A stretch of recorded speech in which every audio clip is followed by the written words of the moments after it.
રાધે રાધે. જય શ્રી કૃષ્ણ. રાધે રાધે. જય શ્રી કૃષ્ણ. આજે શ્રોતાઓ માટે આપણે એક બહુ જ ગહન સત્સંગ લઈને આવ્યા છીએ. ઘણીવાર એકાંતમાં બેઠા હોઈએ ત્યારે મનમાં એક વિચાર ચોક્કસ આવે કે શું આપણો આ સંસાર, આ બધી દોડધામ, આ સુખ અને દુઃખ, શું આ બધું વાસ્તવમાં માત્ર એક મોટું સ્વપ્ન છે? બહુ જ મોટો પ્રશ્ન છે આ. હા, અને બીજો એક વિચાર એ પણ આવે કે શું ખરેખર પરમાત્માનું નામ સ્વયં પરમાત્મા કરતાં પણ વધુ શક્તિશાળી હોઈ શકે ખરું? સામાન્ય રીતે આપણી બુદ્ધિ આ વાત સ્વીકારતા અચકાય, પણ આજે આપણે પૂજ્ય શ્રી હિત પ્રેમાનંદ ગોવિંદ શરણજી મહારાજના અત્યંત ભક્તિભાવ સભર ઉપદેશો પર ઊંડાણપૂર્વક ચર્ચા કરવાના છીએ. જી બિલકુલ. પૂજ્ય મહારાજશ્રીના વચનો ખરેખર હૃદયને સ્પર્શી જાય તેવા હોય છે. બરાબર. અને મહારાજશ્રીનો મુખ્ય ઉપદેશ આપણને એ જ સમજાવે છે કે કેવી રીતે નામ જપ અને ગુરુ કૃપા આપણને આ માયાના અવાસ્તવિક સ્વપ્નમાંથી જગાડી શકે છે, અને એ પણ ઈશ્વરના અનંત પ્રેમ તરફ દોરી જઈને. સાચી વાત છે. આ વિષયની શરૂઆત જ એટલી રોમાંચક છે. જો પૂજ્ય મહારાજશ્રી અત્યંત કરુણા ભાવે સમજાવે છે કે આ માયાના અંધકારમાંથી બહાર આવવાનો જો કોઈ એકમાત્ર માર્ગ હોય તો તે નામ જપ છે. પણ આપણે ત્યાં લોકો નામ જપને માત્ર એક યાંત્રિક પ્રક્રિયા જ માની લે છે. એટલે કે જાણે બસ માળા ફેરવવાની એક ડ્યુટી પૂરી કરવાની હોય. હા, બસ એવું જ. પણ વાસ્તવમાં તે સાધકના આંતરિક રૂપાંતરણની યાત્રા છે. મહારાજશ્રીએ નામ જપના 3 અત્યંત ગહન તબક્કાઓ સમજાવ્યા છે. સૌથી પહેલો તબક્કો છે વૈખરી. વૈખરી એટલે આમાં વાણીનો ઉપયોગ થાય છે. જી, વૈખરી એટલે પોતાની વાણી અને હોઠથી મોટેથી અવાજ કરીને થતો જપ. આ બહુ જ વૈજ્ઞાનિક પ્રક્રિયા છે, કારણ કે શરૂઆતમાં આપણું મન અત્યંત ભટકતું હોય છે. અનેક જન્મોની વાસનાઓ અંદર ઘૂંઘાટ કરતી હોય છે. હા, આંખ બંધ કરીએ એટલે તરત જ દુનિયાભરના વિચારો શરૂ થઈ જાય. બરાબર. એટલે જ્યારે સાધક મોટેથી ભગવાનનું નામ બોલે છે ત્યારે એ મોટો અવાજ મનના પેલા અંદરના ઘૂંઘાટને દબાવી દે છે. મનને ફરજિયાત એ નામ સાંભળવું પડે છે. અરે વાહ!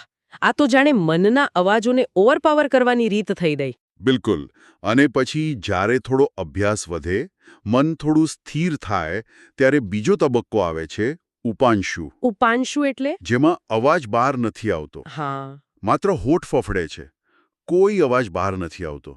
પણ માત્ર સ્વયંને જ સંભળાય તેટલી સૂક્ષ્મતાથી જપ થાય છે. આ અવસ્થા ખરેખર બહુ જ મહત્વની છે. અને જો સાધક આમાં ધીરજ રાખીને ટકી રહે તો છેલ્લે સર્વોચ્ચ અવસ્થા આવે છે, જેને માનસિક જપ કહેવાય છે. એટલે આમાં સંપૂર્ણપણે મનથી જ જપ થાય છે, ખરું ને? હા, આમાં સંપૂર્ણ એકાગ્રતા આવી જાય છે. હોઠ કે જીભ કશું જ હલતું નથી. શ્વાસની આવન-જાવન સાથે જ જપ આપોઆપ ચાલતો રહે છે. મન સંપૂર્ણપણે ભગવાનના નામમાં ઓગળી જાય છે. આ સાંભળવામાં જેટલું સુંદર લાગે છે, મને ખાતરી છે કે આ યાત્રા એટલી જ કઠિન હશે. કારણ કે આ એકાગ્રતા લાવવી એ કોઈ સામાન્ય વાત નથી. સાચી વાત છે. પણ આ નામ જપમાં કેટલી તાકાત છે ને, તે સમજાવવા મહારાજશ્રી એક બહુ જ ગહન દૃષ્ટાંત આપે છે. ભગવાન શિવજીના સ્ત્રોતનો એ પ્રસંગ છે. શિવજીએ કોઈ 1-2 નહીં, પણ 100 કરોડ રામાયણનું મંથન કર્યું હતું. અરે બાપરે! 100 કરોડ રામાયણ? જી હા, 100 કરોડ. અને આટલા અસીમ મંથન પછી સ્વયં શિવજીએ એ પરમ સત્ય તારવ્યું કે બ્રહ્મરામ તે નામ બડ વરદાયક વરદાન. એટલે કે રામનું નામ રામ કરતાં પણ મોટું છે. પણ આ કેવી રીતે માની શકાય? એટલે પરમાત્મા પોતે સર્વશક્તિમાન છે, આખી સૃષ્ટિના સર્જક છે, તો પછી તેમનું નામ તેમનાથી પણ મોટું કેવી રીતે હોઈ શકે? આ પ્રશ્ન બહુ સ્વાભાવિક છે. જો પરમાત્મા નિરાકાર છે, કદાચ સામાન્ય મનુષ્યની પહોંચની બહાર છે. પણ ભગવાનનું નામ એવો સેતુ છે જે જીવાત્મા અને પરમાત્માને જોડે છે. સ્વયં ભગવાન પણ કોઈ પર કૃપા કરતા પહેલા તેના કર્મ જોશે, પણ નામ કોઈ જ ભેદભાવ જોતું નથી. નામ તો બસ સાધકના પાપ બાળવાનું જ કામ કરે છે. એટલે ભગવાન કદાચ ન્યાય કરે, પણ નામ માત્ર કરુણા જ કરે છે. બિલકુલ સચોટ વાત. અને આ પાપ કેવી રીતે બળે છે તે સમજાવવા એક બહુ સુંદર તર્ક છે. પેલો દોહો છે ને, કરત કરત અભ્યાસ કે જડમતી હોત સુજાન. કૂવા પર દોરડાની સતત આવન જાવન થાય તો શું થાય? હા, તો પેલા કઠોર પથ્થર પર પણ ઊંડા નિશાન પડી જાય છે. બરાબર. હવે તમે વિચારો, પથ્થર કેટલો સખત હોય છે અને દોરડું જે માત્ર સૂતર કે કાથીનું બનેલું હોય તે કેટલું કોમળ હોય છે. જો તમે એકવાર જોરથી ઘસો તો દોરડું જ તૂટી જાય. હા, તાકાતથી તો કશું ન થાય. પણ એ કોમળ દોરડાની સતત ધીમી પણ અવિરત આવન-જાવનથી એક કઠોર પથ્થર પણ કપાઈ જાય છે. અરે વાહ! એટલે અહીં પથ્થર એ આપણું મન છે, કહું ને? જી, આપણું હૃદય અનેક જન્મોના પાપો અને વિકારોથી પથ્થર જેવું કઠોર થઈ ગયું છે અને ભગવાનનું નામ એક કોમળ દોરડા સમાન છે. સતત નામજપ કરવાથી ધીમે ધીમે આપણા જન્મોના પાપ બળીને ભસ્મ થાય છે અને આપણા હૃદયમાં ભક્તિનો માર્ગ એકદમ દ્રઢ બની જાય છે. આ ઉદાહરણથી તો ખરેખર રોમ રોમ પુલકિત થઈ જાય. આ બધી વાતોથી એક અહોભાવ જાગે છે. પણ જુઓ, આ યાત્રામાં માત્ર નામજપ પૂરતો નથી. સદ્ગુરુની કૃપા પણ એટલી જ જરૂરી છે. હા, ગુરુ કૃપા વિના તો માર્ગ જ ન મળે. પણ મહારાજશ્રીના શબ્દોમાં ગુરુ કૃપાનું જે સાચું સ્વરૂપ છે ને, તે આપણે સમાજમાં જે માનીએ છીએ તેનાથી તદ્દન અલગ છે. સામાન્ય રીતે લોકો શું માને કે ગુરુ માથા પર હાથ મૂકે, આપણા વખાણ કરે, બસ મીઠું મીઠું બોલે એટલે થઈ ગઈ ગુરુ કૃપા. હા, આપણે તો માત્ર દુલારને જ કૃપા માનીએ છીએ. બરાબર. પણ મહારાજશ્રી બહુ જ કઠોર સત્ય કહે છે. તેઓ કહે છે કે ગુરુનો ઠપકો, ગુરુની દાંટ એ જ તેમની સાચી કૃપા છે. અરે, આ વાત તો બહુ જ ઊંડી છે. એટલે કે દાંટ ખાવી એ કૃપા છે? હા, કારણ કે સામાન્ય દુલાર કે દયા તો ફક્ત લાગણી છે. એ તો કોઈ પણ વ્યક્તિ બતાવી શકે. પણ જ્યારે ગુરુ દાંટે છે ને, ત્યારે તે આપણા અહંકાર પર સીધો પ્રહાર કરે છે. એ દાંટ જ જીવાત્માને માયાના બંધનમાંથી છોડાવે છે. સાચી વાત છે. મીઠાશથી અહંકાર ક્યારેય નથી તૂટતો. બિલકુલ નહીં. અને જ્યારે આવી સાચી ગુરુ કૃપા મળે ત્યારે સાધકની દ્રષ્ટિ કેવી બદલાઈ જાય છે. તેનું સર્વશ્રેષ્ઠ ઉદાહરણ સંત નામદેવજીનો પ્રસંગ છે. શ્રોતાઓને કદાચ ખ્યાલ હશે. હા, એ પ્રસંગ તો ભક્તિની ચરમસીમા છે. શ્રોતાઓ માટે આપણે તેને થોડો યાદ કરીએ તો સારું રહેશે. ચોક્કસ. સંત નામદેવજીને જ્યારે પોતાની ગુરુદત્ત જ્ઞાન દ્રષ્ટિ મળી ત્યારે તેમના માટે આખો સંસાર બદલાઈ ગયો. એકવાર એક કૂતરો તેમની બનાવેલી કોરી રોટલી મોંમાં દબાવીને ભાગ્યો. હવે સામાન્ય માણસ હોય તો શું કરે? લાકડી લઈને મારે, બીજું શું? હા, પણ સંત નામદેવજી તો હાથમાં ઘીની વાટકી લઈને કૂતરા પાછળ દોડ્યા અને પાછળથી પોકારતા જાય કે પ્રભુ, કોરી રોટલી ન ખાશો, થોડું ઘી તો લગાવવા દો. વાહ! એટલે તેમને એક કૂતરામાં પણ સાક્ષાત ભગવાનના દર્શન થયા.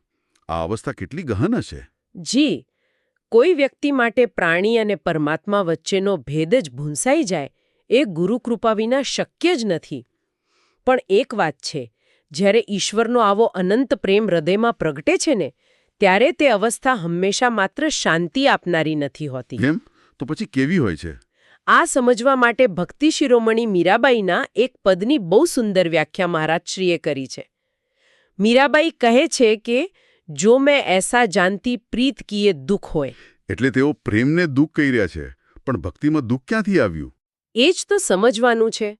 સામાન્ય રીતે સાંભળનારને એવું જ લાગે કે મીરાબાઈ સંસારી દુઃખ કે વિરહની વાત કરે છે. પણ મહારાજશ્રી સમજાવે છે કે મીરાબાઈ જે દુઃખની વાત કરે છે તે કોઈ સંસારી પીડા નથી, પરંતુ સહન ન થઈ શકે તેવા પરમાનંદની પીડા છે. પરમાનંદની પીડા? આ શબ્દ પ્રયોગ જ આશ્ચર્યજનક છે. આનંદ ક્યારે પીડા બની શકે ખરો? હા, ચોક્કસ બની શકે. અને મહારાજશ્રીએ આને સમજાવવા એક બહુ જ મૌલિક અને આધુનિક ઉદાહરણ આપ્યું છે. તેમણે ઇલેક્ટ્રિક બોર્ડનું ઉદાહરણ આપ્યું છે. અચ્છા, એ કેવી રીતે? જુઓ, માની લો કે આપણા ઘરમાં એક નાનું ઇલેક્ટ્રિક બોર્ડ છે. તેની કેપેસિટી કેટલી હોય? માત્ર એક નાનો બલ્બ કે પંખો ચલાવવા પૂરતી. બરાબર? હા, માંડ 220 વોલ્ટનો પાવર સહન કરી શકે. જી. હવે જો એ જ નાના બોર્ડમાં બહારથી સીધો ટ્રાન્સફોર્મરનો હાઈ વોલ્ટેજ પાવર આપી દેવામાં આવે તો શું થશે? તો આખું બોર્ડ જ બળી જાય, ભસ્મ થઈ જાય.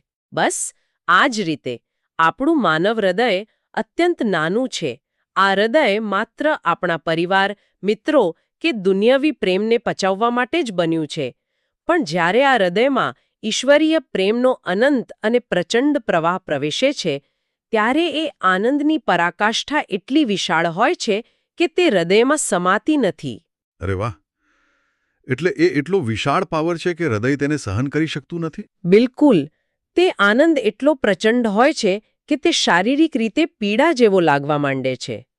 આ સમજણ ખરેખર સાધકમાં અતૂટ શ્રદ્ધાનું નિર્માણ કરે છે. સાચી વાત છે. જ્યારે સાધક આવી અવસ્થા વિશે સાંભળે છે ત્યારે જ તેને સમજાય છે કે સાચો આધ્યાત્મિક માર્ગ શું છે. અને આ બધી જ વાતોના અંતે મહારાજશ્રીની વાણી આપણને એક બહુ જ ગહન દાર્શનિક તારણ પર લઈ જાય છે. કયું તારણ?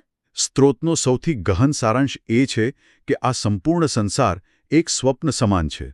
મહારાજશ્રી સ્પષ્ટપણે માને છે કે જ્યાં સુધી જીવાત્મા અજ્ઞાનની નિંદ્રામાં સૂતો છે માત્ર ત્યાં સુધી જ તેને આ દુનિયાવી સુખ અને દુઃખ સાચા લાગે છે. એટલે આ સંસાર જેવો દેખાય છે તેવો વાસ્તવમાં નથી? ના, જરાય નહીં. અને બહુ સરળ રીતે સમજીએ. જ્યારે કોઈ વ્યક્તિ રાત્રે સૂતો હોય અને સ્વપ્ન જોતો હોય તો શું તેને સપનામાં એવું લાગે છે કે આ ખોટું છે? ના, સપનામાં તો બધું એકદમ સાચું જ લાગતું હોય છે. બરાબર ને? જો સપનામાં કોઈ ડરાવણી વસ્તુ દેખાય તો વ્યક્તિને સાચો પરસેવો છૂટી જાય છે. હૃદયના ધબકારા વધી જાય છે કારણ કે એ સમયે તે ઊંઘમાં છે. પણ જેવી તેની આંખ ખુલે છે ત્યારે તેને ખબર પડે છે કે અરે, આ તો માત્ર ભ્રમ હતો. જી, બરાબર. એવી જ રીતે અત્યારે આપણે બધા અજ્ઞાનની નિંદ્રામાં છીએ. એટલે આપણને આ રાગ, દ્વેષ, સંબંધો બધું સાચું લાગે છે. પણ આત્મજ્ઞાન થતાં જ આ સ્વપ્નનો ભ્રમ સંપૂર્ણપણે તૂટી જાય છે અને પછી માત્ર એક જ પરમાત્મા દેખાય છે. અદ્ભુત! આત્મજ્ઞાન પછી દૃષ્ટિ કેટલી વિશાળ થઈ જાય છે.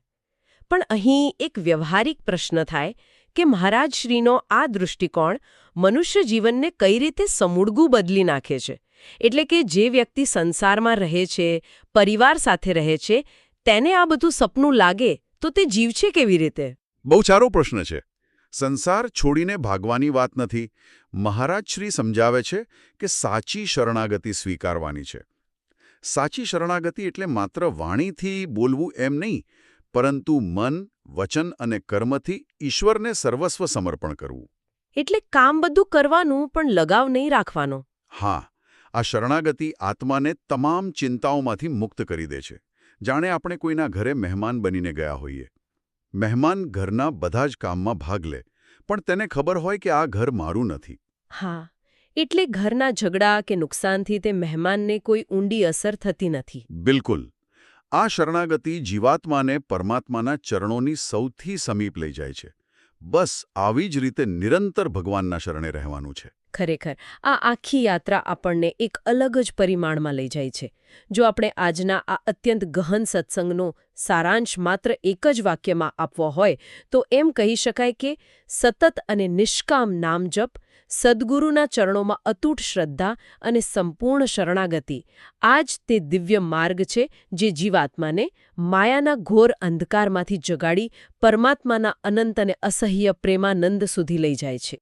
આ અદ્ભુત સત્સંગ તમામ ગુજરાતી પ્રેમીઓ માટે gujarati.tv.com અને સેવક માધવ જસાપરા દ્વારા પ્રસ્તુત કરવામાં આવ્યો છે.